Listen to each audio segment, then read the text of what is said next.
बिस्मिल्लाहिर्रहमानिर्रहीम। मेरा नाम डॉक्टर मीर आबिद जान है और मैं institute of kidney disease Hyderabad medical complex में एज असिस्टेंट प्रोफेसर काम कर रहा हूँ और मैं मर्दाना बांझपन और मर्दाना कमज़ोरी के जो मसाइल है उस यूनिट का इंचार्ज हूँ और यहाँ मोमन मेडिकल सेंटर डबरी गार्डन्स में शाम के वक्त बैठता हूँ। आज हम जिस टॉपिक पे बात करेंगे वो मर्दाना कमज़ोरी के बारे में गलतफहमियाँ।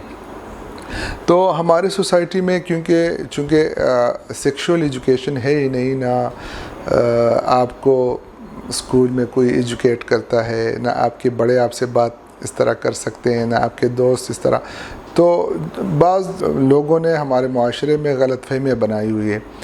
मसलन कतरे जाने से मर्दाना कमज़ोरी पैदा होती है या मस्टरबेशन से मशज़नी से मर्दाना कमज़ोरी पैदा होती है या गोलों में बाल लगने से मर्दाना कमज़ोरी पैदा होती है या कुछ ऐसी दवाई खाने से मर्दाना कमज़ोरी पैदा होती है। तो ये सारे हमारे माशरे में गलतफहमियाँ हैं जो लोग फैला रहे हैं और बेबुनियाद सी अफवाहें हैं जो हम लोगों से सुनते हैं। अक्सर बाज़ लोग इस तरह करते हैं कि हम दोस्तों ने बताया होता है कि एक ही रात में 3-4 दफ़ा मिलना ज़रूरी होता है। ऐसी कोई बात नहीं है, ना कोई सेक्स की कोई लिमिट है, 2 दफ़ा 3 दफ़ा मिलना होता है।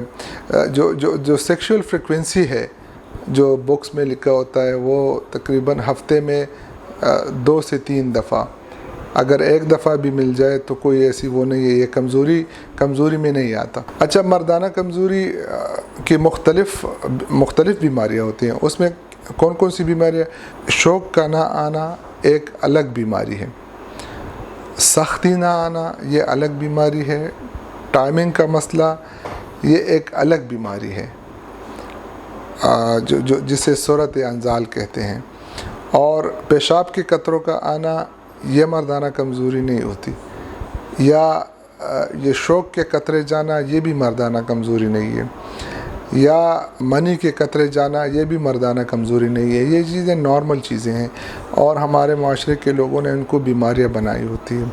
तो इसलिए जब भी आपको ऐसा महसूस हो कि आपको मर्दाना कमज़ोरी है या कोई इस तरह की अलामात है तो अपने कंसर्न डॉक्टर एंड्रोलॉजिस्ट से आप रुजू करें। मर्दाना कमज़ोरी की जो बुनियादी वजूहात है, या तो बाज़ पेशेंट्स में वो पैदाइशी मसाइल होते हैं, या बाज़ औक़ात उसकी जो एक्सटर्नल जेनेटिलिया है या जो मर्दाना अज़्वे ख़ास है उनकी सर्जरी हुई होती है, या ज़हनी तौर पर साइकोलॉजिकल प्रॉब्लम्स भी होते हैं, लेकिन वो तकरीबन 15% लोगों में होती है।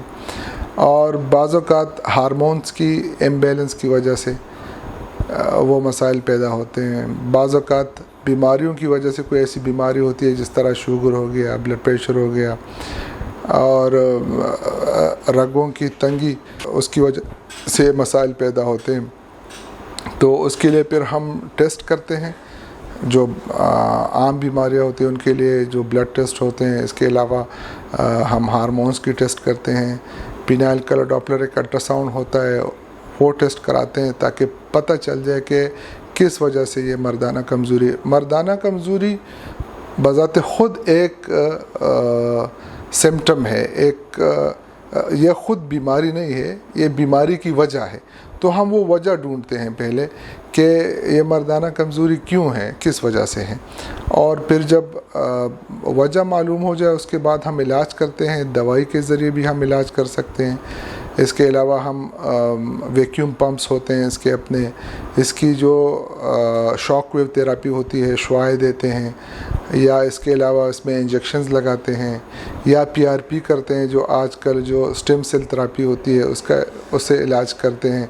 अगर किसी चीज़ से भी ये फ़र्ज़ करो ये इलाज मुमकिन ना हो तो हम फिर पिनाइल इम्प्लांट करते हैं। उसमें पिनाइल इम्प्लांट कुछ रॉड्स होते हैं जो मर्दाना अज़्वे ख़ास में हम लगाते हैं, उससे फिर वो मसला हल हो जाता है। लेकिन इसमें एक बात याद रखनी चाहिए कि जो आपको अगर फ़र्ज़ करो किसी पेशेंट को, किसी मरीज़ को मर्दाना मसाइल, इस तरह के मसाइल पैदा हो जाए तो वो कंसर्न डॉक्टर के पास जाए।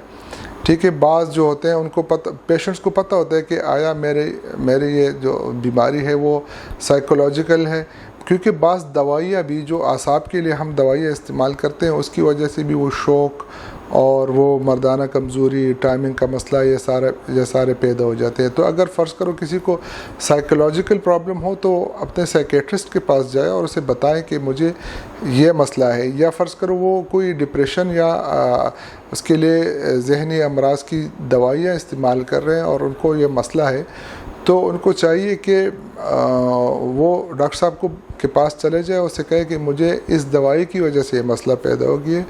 تو ہمیں اپنے مریضوں کو ایجوکیٹ بھی کرنا چاہیے اور اس میں